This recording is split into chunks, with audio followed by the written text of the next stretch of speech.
Tumarız kabi aql parasatlik, batur, qahramon, jasoratlik onalar tarix betidan o'rin olgan. Muhimi biz qiz ayollar islom dinimizning bizga katta shon sharaf va imtiyoz ato qilganligidan o'zimizni baxtli his qilishimiz kerak.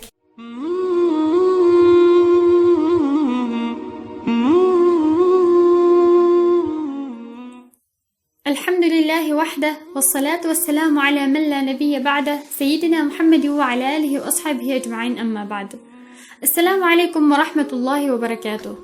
Hürmetli qarindoshlar, navbatda huzurunlarga Uyg'ur islom madaniyatidagi ayollar nomli temani sunamiz. Qiz degan hayo iffat ulgusi, hayotlik guli, oilaning baxti sharafi. Shundaqla ota-onasi uchun jannatning eshigini ochadigan sharaf toji. Ayol ve ana izzat, şan şeref namunesi, öyning yuragi, erining imonini bütünlügichi, farzandning darmoni ve milletning yükselishi uchun harmas tuhfikar. Ey suyumlik analar, güzel aytsanlar, bilamsizlar. Ulug' Allah subhanahu wa ta'ala Havva onamizni Adam otamizning yuragi ostidagi quvurg'idan yaratgan.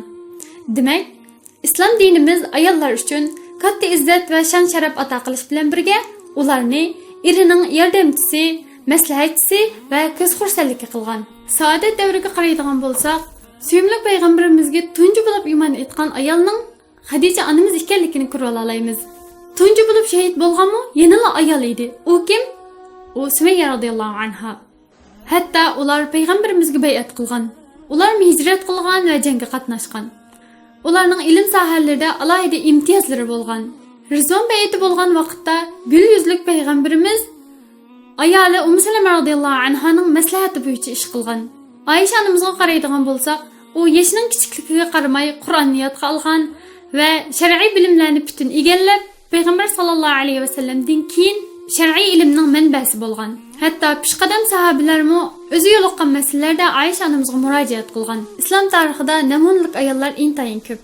Muhimi biz qiz ayollar islom dinimizning bizga katta shon sharaf va imtiyoz ato qilganligidan o'zimizni baxtli his qilishimiz kerak. Endi islomiyatdan burungi Uyg'ur ayollarga qaraydigan bo'lsak, Tumarız kabi aql parasatlik, batur, qahramon, jasoratlik onalar tarix betidan o'rin olgan. İslam dini Uyg'urlar diyoriga kirganda Uyg'ur ayollari islomni bir butun qabul qilib, o'zining tavranmas e'tiqodi va mustahkam iymonini saqlab qolish bilan birga jang mahoratlarini egallasa, yana bir tarafdan ilm sohalarida ijodiy asarlarni maydonga keltirgan. Eng dastlabda Uyg'urlar orasida islom dinining tarqalishiga sababchi bo'lgan Sultan Abdulkarim Bug'ro xonning ayoli Aydin xonishni misolga olsak, u baldurlam islomni qabul qilganlar qatoridan bo'lib, o'zi jangovar, batur, qahramon, zirak, ilm suyar, soliha va adiba bir ona edi. Shu davrda islomning izzatiga erishib, qulluq va xorliqdan qutulgan, Qunduz va Ifargul qatorliq qalamdimi va alamdimi yetishgan namunalik jangovar ayollarni nazardan saqit qilmaymiz albatta. Xo'sh, yana bir Uyg'ur ona bor. U bo'lsa-mu, bovimiz Yusuf Xasajevning ayoli Murodima xotun. U o'z zamonasining qoriya, alime, shoira, adiba va bir necha xil tillarni o'rgangan istidodliq, jangovar, qahramon bir ona edi. Uningdan boshqa Mahmud Qashqari bovimizning onasi Oltin Tarim Burabiya va ayoli Cho'lpon ay qatorliq o'rda ayollarimi o'z zamonasining qo'l hunar va ilm sohalarida ko'zga ko'ringan shoira, adiba va hayoliq olimalardan edi. Ular jang mahoratlarini pishiq egallab, tajovuzchi dushmanlarga qarshi qonliq janglarga kirib, vatan xalqi va o'z yurak paralarini qo'g'dash yo'lida shahid bo'lgan. Tariximizda o'tgan bu Uyg'ur musulmon ayollar shundoq esil ayollarki, ular Rabbidan tunigan, ustidagi ayollik va onalik majburiyatlarini yaxshi ado qilgan, xalq orasida yaxshi nomi tarqalgan farishta sifat onalar edi. Chunki ular suyumli payg'ambarimizning ayollari, mu'minlarning onalarini o'zlariga ulgu qilib, Robbining roziligi uchun o'zini bag'ishlay oladigan jangovar, solih, yaramliq avlodlarni yetishtirib chiqqan onalardi. Ular shu qadar uyatchan va iffatlik ediki, yot erlarga tikilib qarmas edi.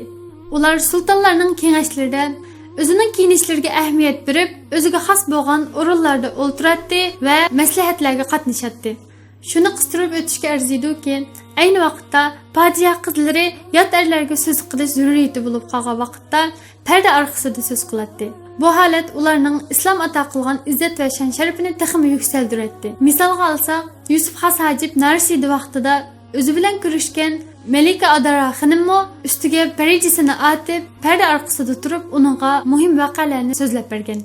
Qadimdan beri Uyg'ur musulmon ayollari orasida she'r, qo'shiq va nazmlarni aytish va islom shariati belgilagan bo'yicha dab bilan naqsha o'rinlash va ayollarga xos so'rinlarda yoki o'zining oilasida eng to'g'risi ishonchlik ayollar, ya'ni shu so'rindagi ayollarni yot erlarga hatto o'zining yo'ldoshiga sifatlab bermaydigan shundoq ishonchlik taqvodor ayollar orasida naqsha aytib usul o'ynash qatorliqlarni qilib kelgan. Bu ahvol qandoqdir ularning hayosizlarcha yot erlar bilan aralashib axloqsiz qilmishlarni qilganlik emas, balki ko'ngil etishnimi islom shariatiga uyg'un holatda ilib borganligini ko'rsatadi. Bu yerda bir misol olsam yaxshi deb o'ylayman. Mahmud Qashqari bobomizning onasi Oltin Tarim Buxorobiya Mahmud Qashqariga cho'lpon ayni ilib bermoqchi bo'lganda, uni o'zining xos harimida ayol cho'rilar orasida she'r, naqsha, qo'shiqlarni aytqizib, sinab ilib bergan. 1000 yildan beri Uyg'ur ayollari orasida parlaq islom madaniyatini o'zining axloqiga mujassamlab kelgan, mana shundoq onalarimizning izlari davomlashib kelgan bo'lsa-mu, afsus, zalim Xitoy tajovuzchilari vatanimizni ishg'ol qilib kirgandan tortib, o'sha onalarimizning obrazini xunuklashtirib, qattiq va yumshoq siyosatlari orqali ulardan qolgan haqiqiy hayoliq islomiy madaniyat an'analarimizni burmilab, keyingi avlodlarning qalbidan o'chirib, o'zlarining orzusi bo'yicha hayosizlarcha bir madaniyatni singdirishga o'zluksiz urinib kelgan. Buning natijasida vatanimizda san'at obrazi Xitoy tajovuzchilarining sizib bergani bo'yicha ayollarning hayosizlarcha yotarlar bilan sahnalarga chiqib, Uyg'ur islom madaniyatiga zid holatda o'rnatilib kelgan. Amdilikda biz vatanimiz va hamma narsamizdan ayrilib, Xitoyning changilidan yiroq holatda yashayotgan turib, o'zimizni Xitoyning asoratidan qutuldirib, ideyimiz va amalimizni isloh qilib, samimiy tavba qiladigan vaqt yetib kelmadimi? A'udhu billahi minash shaytonir rojim. Alam ya'ni lillazina amanu an takhsha'a qulubuhum li dhikrillahi wa ma nazala minal haqq. ولا يكونوا كالذين أوتوا الكتاب من قبل فطال عليهم الأمد فقست قلوبهم وكثير منهم فاسقون. İman etqanlarning Allohni yod etganda va nozil qilingan haqiqat, ya'ni Qur'on oyatlarini anglaganda dillari eriydigan vaqt yetib kelmadimi? Ular ilgari kitob birilganlardek bo'lib qolmasin. Zamonning uzilishi bilan ularning dillari qatib ketdi. Ularning ko'plari Allohning itoatidan chiqqan edi. Sura Hadid 16-oyat.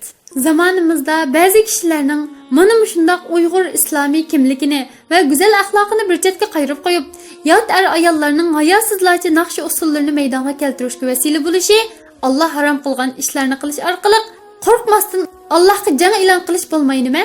Bulubmu aylarning sultoni Muborak Ramazon oyi yaqinlab qolgan mushkullarda yana kelib go'zal vatanimiz Sharqi Turkiston zolim tajovuzchi Xitoyning zulmi ostida ingrayotgan, hatto dunyo ellari ezilayotgan aziz xalqimizning ahuzariga histoshlik qilib, ozod tutishib turayotgan mushundoq qayg'uli kunlarda zolim tajovuzchi Xitoy dunyo ellarining ko'zini bo'yash uchun vatanimizda naqshchi va usulchilarni oldiga chiqarib, xalqning hech qanday xafaligi yo'q, xushal-xuram yashayotgan deb tashviq qilish orqali butun dunyoga vahshiylarcha zulmlarni yo'gashga urinayotgan bugungi kunlarda naqshi musiqa kechiligi o'tkazish va uni uyushtirish, o'zini intayin xushal holatda yashayotgandek ko'rsatish bo'lsa, niyatimiz qanday bo'lishidan qat'iy nazar, amaliyatimiz zolim kommunist Xitoyning qilmishiga o'xshaganlik va uni qo'llaganlik bo'lib qolmamdi? Aziz vatandoshlarim, qani endi yuragimizni yaxshi tinglab boqaylik, vijdonimiz nima deydi? Ulug' Alloh bizni haq ustida mustahkam qilsin, tavranmas e'tiqod, sog'lom iymon va go'zal axloq ato qilsin. Oxirda hammalarning yetib kelish oldida turayotgan Ramazon oyini muboraklayman. Ulug' Alloh Ramazon oyiga sog' salomat yetkazgay. Amin. Assalomu alaykum va rahmatullohi va barakatuh.